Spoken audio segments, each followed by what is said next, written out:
Comme je vous avais annoncé, maintenant nous sommes dans l'aéroport. Bozomona awawa.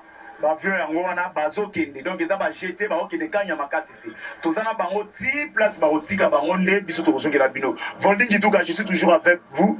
Gloire bosobe automatique bosoba numéro yango wana benga koma yozala malamu. On continue.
On a biso tozana kati avion nde bozomona bango tofai na bango na bamasa na bandeko baokende bango bandeko na biso tona bango même moral elingi oloba te ke totiki bango c'est sûr bakende koluka koyeba bulo bandeko nanga oyo déjà na kati ya avion sikoyo conseil nini opesa na bandeko batikali batikalaka malamu oyo futi biso nyango otaka unawake famille ebite banime nakende famille ebite ke yoki famille ebite ke nakende mais yo zoki mais nakende opesa bango conseil bazwa mayele kaka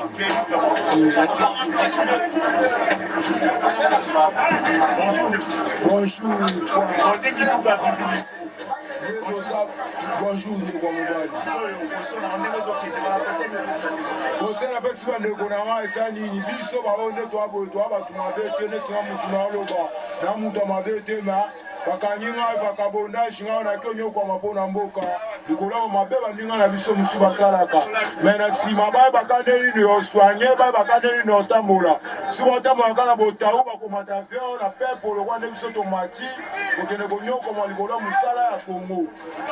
Yo mati avion na ndenge moko boye omati avion voli lituka makolo na yo voli yo omati avion mpo na okomi na ndenge nga mati avion mpo na prestige na mpo na basentiment te mais eza vagabondage nde moto ememi biso bakangi biso na volonté na biso te bakangi biso bikangakanga me tosenga na bango bandeko batikali base babongisa vi na bango mpe nde biso tokebongisa soki nzambe alingi tozonga soki mpe nzambe alingi te mokano kaka nzambe me tokesaka buloka ya Congo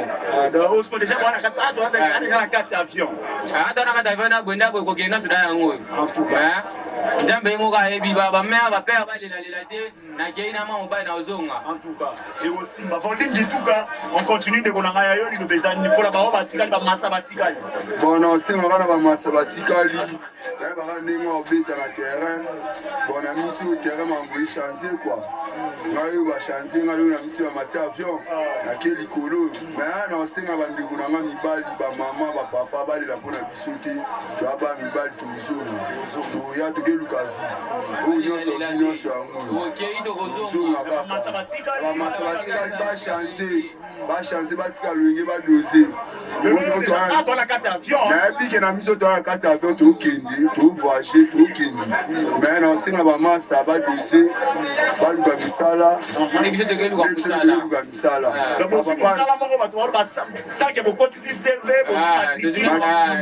bamoko tozonga boye tozala bien teni bien baame biso te tokosala mosala ya leta me topesika conseil baya oyo batikali biso oyo tokangami me tosala te mabe te vagabondage bazi biso me bato basalaka mabe bato ba mayele batika so bakontinue bongo bakota na avion bakende biso tokei me tokende kosala mosala tokei tokozonga apres une année de retour masala akoda akobosala te na volingi tuka bandeko na oya volingi tuka c'est du sérieux. C'est du sérieux. Oh, Oza Kuluna, Oza Nani, le général Kassongo, Azo qui peut discuter. Quand le général t'arrête, soit arrêté, on a la police générale. Malamoro Kanyamaka, c'est quand je parle avec vous ici, à Gloire Bosobe, tous la carte avion, volé du tout gasoil, tous la carte avion. Tu sais, on a et puis dans la modèle avion. Le général Kassongo Simba, Simbio, ok, Balamoro, tout ça, Mikondi, Tobana, Bango Moussala, depuis Babana, Debina, Rosamsa. Bonjour, papa. Bonjour. Vraiment, courage et puis félicitations à Moussala pour ça, qui a mis l'hôtel de débit. Tout le monde n'est pas Moussala, Moussala. Sikoyo, mission la bine, celui à Wato pour accompagner Bango. Tous ceux qui ont accompagné Bango sur Roda, comme ça, le général à la police, là, comme ça, provincial de Kinshasa, là, comme ça, provincial et à Bissomoko. Jacques Kassongo, c'est pas nous. Sali makambo nyonso musala sur ordre ya mokonzi tokenda bango tokotika bango mpe basala biso bilanga amona bakuluna batikali awa bakolanda biso mpe oyo aza kuluna ya solo atika tobili kotemba okende otikaka bango te awa deja toza wapi na kati ya ndeke donc mosala mine ezaka kokende na kosonga en tout cas vraiment bonjour mokonzi bonjour tomoni bino na bandeko kutu tozosola na bango baza deja na kati ya avion wana général Kassongo félicitation mosala ezokende mpona mosala na biso na police congolaise mosala biso esama kitoko po biso to bagene lokola bango bakoleka biso esprit ntina suka te take biso to bapolisier fardc azali to baunité kilikili ebele bango bakoleka so force jamais il faut tokanga bango na bouclage po te bande tosala mosala na félicité général Kassongo nde mosala ezotambola kitoko na mboka tanke bango basili te bino mpe bokotika te tokolemba bango te. Donc tozala mpona bango tous les jeunes alingi kuluna tokosili so mayele otoboma na libanga biso tozala wana mpona kozwa yo okeleka nyamaka sese. En tout cas, merci beaucoup, Mokozi. Je crois qu'on continue. Toujours continuer. Namoni mutu moko abengi nga wa journaliste aza mposa loba. Ça va toloba malama mama toloba 30 secondes. Olingi liloba ezali. Na simbeli odi bowe. ngai nake page moko bokano na nga te natiki mwasi na namona natiki na posa tikeli bango nayebi te position kozonga mboka oyo deuxième année tozonga mboka so idée na bato batiki biso kuna idée na bango ezali nini bamaso mosusu batikali ya oyo ta mosusu baosala bamabe oyo oyebisa bango bon alors mosala oyo leta ezoyebi biso tosala mpo mabe esila en tout cas merci beaucoup liloba nanga eza kaka tokei na tozonga wa donc espoir ezali on continue le général Kasongo azo continuer bomona ye général Kasongo bondimiki eza mbala mino asuka bamona ye lelo banini mpe tozalakine chaque jour la général Kasongo mais lelo eza mbasuka banini toke tozonga tokei tozonga mabeliwa volding kituka olinga oloba nini wai nasengi kaka ya papa fati abatela biso bien tozala salaire tozala mosala tonyokama te chef de l'état papa fati abatela biso bien nde tokei tozala mposa basalaire tozala mposa tokemba te tonyokama te tozala mpe babilanga makasi te toya kozonga na kongo na biso ya kini. Merci beaucoup je crois volding kituka volding kituka tozo continuer tokei ti bozomona ici nous sommes dans l'avion toza na kati ya avion nazoya bamasa nanga nazoya vraiment nazoya bamasa nous sommes là 500 ah nga na prometaki yo te eza mosusu na prometaki azalaki liboso kuna tugato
Voilà, peuple congolais partout aux Bana Congo, Bana Mokimemba, yo mutozali kolanda vidéo oyo nengo zalaki kolanda yango tozali komona ke na vidéo oyo zo kolakisa biso tozo ko apprendre biso nini oyo zwi bien likanisi nini tomeka pe ko contredire est-ce que bana nde baké famille na bango bafuti bango ou bien famille na bango basepelaki na mosala kikuluna oyo bazali kosala ou bien famille na bango bazali kosepa na mosala oyo bango bazali kosala vraiment toyebi te malgré oyo tozolanda commentaire eza epa na yo molandi vraiment kongo ya lelo ezala oyo alobi te toujours check tolanda.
The little things we do.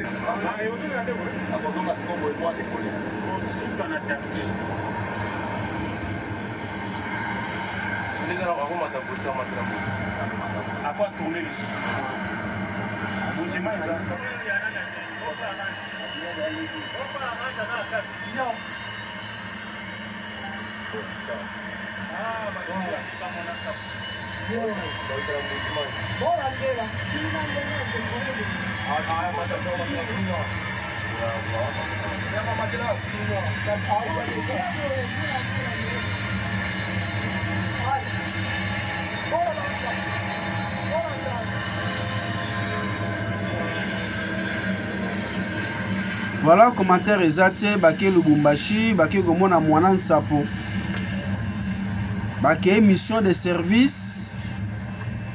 Voilà eloko oyo ezangaka Kabila asala na mboka Congo. Tango tolobaka tobetaka jalelo te po makambo oyo tolobaka yango pe toloba yango lelo oyo ekokisami. Etake monoko ya Moïse na loba makambo oyo bakuluna bakoki kobomaka bango te poske Kabila bomaka bakuluna. C'est Tolanda. un sentiment de joie, un sentiment de satisfaction pour la mission accomplie. Comme vous venez de le dire, ce n'est que la continuité de la mission d'hier.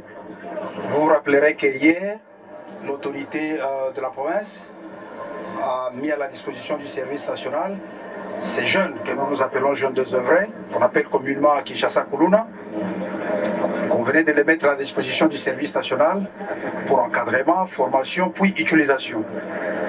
Et j'avais promis hier que déjà dès le lendemain, c'est-à-dire aujourd'hui, ces jeunes devaient prendre l'avion pour aller se retrouver à Kanyamakase. C'est l'un de nos centres, sur un de nos sites, pour subir cette formation et enfin être utilisé au service national. Donc aujourd'hui, c'est un homme heureux que je suis devant vous et je vois que nous avons constaté tous ensemble qu'ils ont pris leur avion, qu'ils ont pris le vol pour le centre M. Laurent Désiré Kabila de Kanyamakase.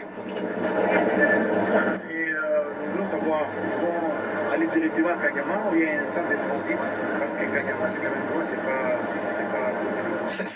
Ils vont tout juste, donc cette nuit ils vont être à Kanyamakase. Ils atterrissent à Mbujimaï. On aurait souhaité qu'ils atterrissent à Kamina, mais pour certaines raisons d'ordre technique, ils vont atterrir à Mbujimaï. Les véhicules sont en attente, les équipes pour les accueillir sont en attente à Mbujimaï. Et de là, tout de suite, ils prennent la route pour Kanyamakase. Mbujimaï, Kanyamakase, c'est 250 km. Bien que l'état de la route n'est pas très très bon, mais on fera avec. Si tout va bien, je crois avant demain matin, ils seront dans les centres M. Laurent Désiré Kabila Kanyamakase. Moi, je vais nous en parler de plus de 800 interpellés, 800 communes interpellées. Le premier groupe vient de partir, un groupe de 300. Et les autres, on sait pourquoi.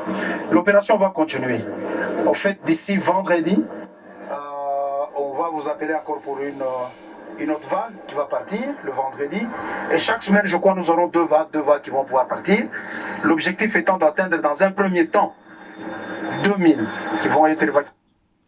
2000 qui vont être évacués de Kinshasa et pourtant l'insécurité n'est pas qu'à Kinshasa. Il y a beaucoup de provinces qui sont de l'insécurité. Tout à fait, tout à fait. Pour faire 1000 km, on commence par un premier pas. Ça, ce n'est qu'un début. Je préfère que vous soyez satisfaits. Avant, lorsqu'il n'y avait aucune opération de ce genre, les gens pouvaient s'inquiéter. Soyez contents, soyez heureux, parce qu'au moins, on a commencé par quelque part. Mieux vaut faire avec le 2000 que de rien faire. Vous devez être content. C'est vrai, le problème à l'intérieur à l'intérieur du pays se pose, mais il ne se pose pas avec la même ampleur que Kinshasa. Kinshasa, tu vois, c'est la capitale, c'est le miroir du pays. Il faudra vraiment débarrasser la ville de Kinshasa le plus rapidement possible de ces malfrats. Je voudrais ajouter une petite question. Il y en a qui disent que ces jeunes gens sont envoyés à Kanyamakase, c'est pour être malmenés dans des conditions inhumaines. Qu'est-ce que vous répondez aux... Ça c'est des polémiques. Ça, c'est des polémiques. Je ne pense pas que les autorités de ce pays aient pris une décision qui va dans le sens de malmener leurs concitoyens. Si on avait intention de malmener ces jeunes gens, pourquoi on ne les ferait pas ici à Kinshasa? Je vous ai parlé hier d'un sens plein d'humanisme de la part du commandant suprême. Mais on les aurait arrêtés ici et les mettre en prison. Qu'est-ce qui aurait empêché qu'on les amène en prison? Dites-moi, qu'est-ce qui avait empêché? On les aurait amenés en prison, point barre, c'est fini. Mais l'autorité suprême de ce pays a compris que ces jeunes gens, il fallait leur donner aussi une nouvelle chance, une deuxième chance dans leur vie. Il ne faut pas oublier, ces jeunes gens, nous ne les prenons pas pour aller le faire malmener, on les amène, je vous ai dit ici, pour une formation. Après la formation, ils seront embauchés, ils vont devenir bâtisseurs de la nation au service national. Cela signifie quoi? Ils seront des agents à part entière au service national, ils vont travailler, ils vont avoir un salaire. C'est du travail qu'on leur donne. Pourquoi les gens doivent s'inquiéter? Pourquoi les gens doivent avoir des arrière-pensées et être pessimistes quant à ceux? Je ne pense pas, il n'y a pas de raison. Moi, général, aucun quartier n'est épargné par les phénomènes Koulouna. Moi, ici, dans ma campagne, il y a eu les phénomènes Koulouna. C'est les prévus. Qu'est-ce que vous allez dire à la population pour les rassurer? Parce qu'on commence à avoir peur avec ces phénomènes qui prennent. La population doit participer. Vous savez, les problèmes de la sécurité, ce n'est pas seulement les problèmes de la police ou de l'armée. C'est des problèmes qui concernent tout le monde. Tout le monde doit participer. Ce n'est pas pour rien qu'on a mis des boîtes à lettres. La population doit dénoncer. Cette opération continue, on vous a dit 2000. Vous parlez de 800, on va aller plus que ça. Ça, c'est n'est qu'une première rotation. Il y aura une deuxième, troisième, quatrième. La population doit participer activement. Dénoncer ces colonnes-là qui se cachent par-ci par-là.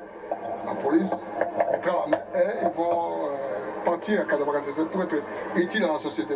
Vous voyez, on a connu beaucoup d'opérations qu'on ne peut pas citer, mais vous voyez, avec l'état des droits, nous tenons à féliciter le commandant suprême, le chef d'État, pour le respect des droits de l'homme. On a respecté les droits de l'homme sans problème et dans de bonnes conditions. Ça, c'est l'opération Fagia. Vous pensez que ce serait une réussite? Ce n'est pas Fagia, c'est Kifagio, qui signifie balayer. Les balais. On est en train de balayer toutes ces racailles, tous ces voyous, tous ces délinquants, tous ces malfrats, tous ces criminels. Comme ça, Kinshasa resterait un peu en paix. Vous savez, il n'y a pas une ville sans criminalité. Nous devons vraiment endiguer cette criminalité. Surtout ce qui concerne les Koulouna. Mais les bandits à mer, leur place, ce n'est pas Kanamagassé, c'est la prison. Il y a des peines qui sont prévues pour ça. Mais les Koulouna partent là-bas. Parce qu'il y a eu l'ICOFI 1, l'ICOFI 2, maintenant c'est, vous avez dit, Faki. Voilà. L'ICOFI 1, l'ICOFI 2, ça a été décrié par la communauté nationale, par la communauté nationale. Il y a des gens qui étaient aussi contents, ils n'étaient pas nombreux. Mais vous savez, maintenant, là, ce sont des gens, on les envoie pour être utiles à la société. C'est ça le changement. Et nous allons continuer. On va continuer sans qu'il y ait des... Si je peux compléter le commissaire provincial de la police, ici, j'aimerais quand même qu'on mette un accent sur un fait, lequel, vous avez parlé, il a parlé de l'opération l'ICOFI 1, l'ICOFI 2, ces opérations qui furent décriées à l'époque. Ici, c'est l'occasion pour moi d'interpeller ces différentes organisations de défense des droits de l'homme, entre guillemets, que ces organisations devraient faire leur travail dans toute impartialité. Papa. Ces jeunes Koulouna, ça fait des années qu'ils sont en train de déranger la population, ils commettent des crimes. Viol, vol, tuerie, meurtre, tout ce que vous voulez. On n'en voit pas faire de points de presse, on ne voit pas toutes ces organisations de défense des droits de l'homme décrier ou du moins faire même la sensibilisation pour que ces effets, pour que ces comportements arrêtent. Mais il suffit béton toujours que l'État t'es la Congolais, t'es la Moutazana Mboka. Mettre fin à ce genre de comportement. Pour des raisons inavouées, ils vont commencer à ils vont monter sur le bravo. Voilà, c'est sur cela. Bravo, mon colonel. Et la population, et les Koulouna, tous, ils ont besoin d'être défendus par ces organisations de défense des droits de l'homme. Deux poids, deux mesures. Lorsque ces jeunes criminels, au vu au su de tout le monde, sont en train de couper le bras d'un policier, on ne voit pas ces organisations de défense des droits de l'homme faire quoi que ce soit. Ici, vous allez voir, dans les 24 heures, 48 heures, il y aura toujours, même si on a réuni plus ou moins toutes les bonnes conditions pour faire cette opération, il y en aura toujours qui vont chercher à rentrer l'État dedans. Oh non, voilà, oh, on n'a pas respecté ces succès. Nous les mettons en garde. Nous disons qu'ils doivent faire leur travail dans toute impartialité. Parce que voilà. Awa na mokozi mokambia vile ya ngoma mokozi ya Kinshasa bomemi bana ya bapara wana awa na aéroport to ndenge ba mati avion bakei wapi pe pona nini bazolela nini, c'est la question que je vais te poser. Bapara wana bazolela oui loba bazolela kokabona na bana na bango balela te le fait que biso tozwi bango mais pona nini babanda kolela te tango bana na bango bazabanda kosala bisala mabe na ville wana mutema mabe wana égoïsme ozomona kaka pas l'intérêt supérieur de la nation tango mwana na yo azobima ndako iva na balabala azoboma bato azokata bato yo olelaka te bango wana baza bato te non ici c'est la puissance publique awa ifo ezonga tozwi bango totindi bango na formation na kanya makasi tokopesa bango mosala kuna yo parent soki ozalaki na makasi te ozalaki na autorité te ya kobatela mwana na yo ya koéduke ye malamu l'état azwi c'est ça parce que yo oza ofaillir na mission na yo d'ailleurs social akoma abotola bana oka mosusu droit ndenge seigneur normalement yango social on interpelle interpeller mwana para yo pe ba ko interpeller yo makambo yango social bavandia bayebi yango mon général tango mwana zobima zokende koboma zokende kobotola biloko ya bato yo yebaki te social bayebi yango bosala balela te eloko esala bango mabende yango vérité toke koboma bango te bakei koyekola mosala mpo batindelaka bango mbongo misolo ya salaire te ndenge wana te komona c'est ça l'égoïsme yo kotala oui d'abord toloba nano bakie d'abord formation encadrement tolongola makanisi wana mabe mayele wana mabe tolongola yango au service national il y a ce qu'on appelle la citoyenneté positive toza na besoin ya kosala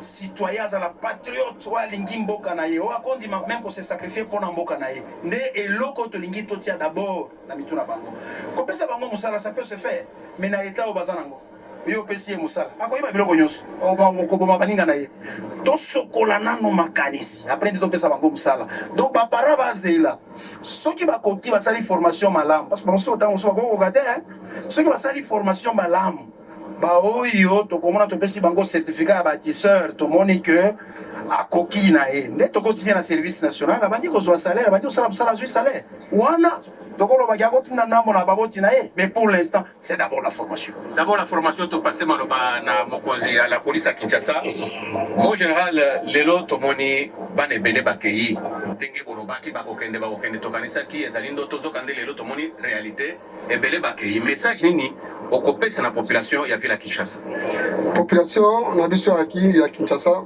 batikande tembe bayebaki l'état ezali atozo restaurer autorité à l'état yo ebike mwana aza kuluna loko tomonaki papa moko aye na bana ye atiki na police eza ba image nde bapara mana mwana azokokate meme na la police mpo akende kuna ndenge général alobi bakende changer mentalité na ye tosengi collaboration ya population nyonso kaka kolela te non top Congo benga boy monsieur tolobi totie baboîte à lettres kende kuna koma komba kuluna obombani wana tia wana chaque tongo bokumesa kofongola na commandant police na chef de poste ane to traquer bato wana il faut bato nyonso wana mabe ba chef bakiri wana bakende kuna kimia ekota na kisasa eza te koloba te ke non criminalité kosi à 100% non bakuluna nano bakende le reste malembe mboka moko eza te ke non criminalité ezaka zéro mais tokobunda malembe bato quand même bamona ata 95% bazala kimia utotamoni na ye akei azongi 2 heures du matin aza na kimia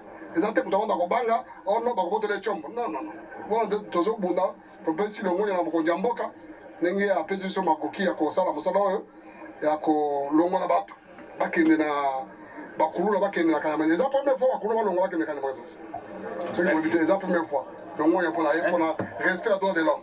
Est-ce que l'opération doit continuer? On a répondu à la question. Opération Tobi, ils ont première rotation. Première rotation. Naboy Makambouana, Naoka chaque jour, Kotanga Nandako, Jakaso, Bakota Nandako, Balema Babima.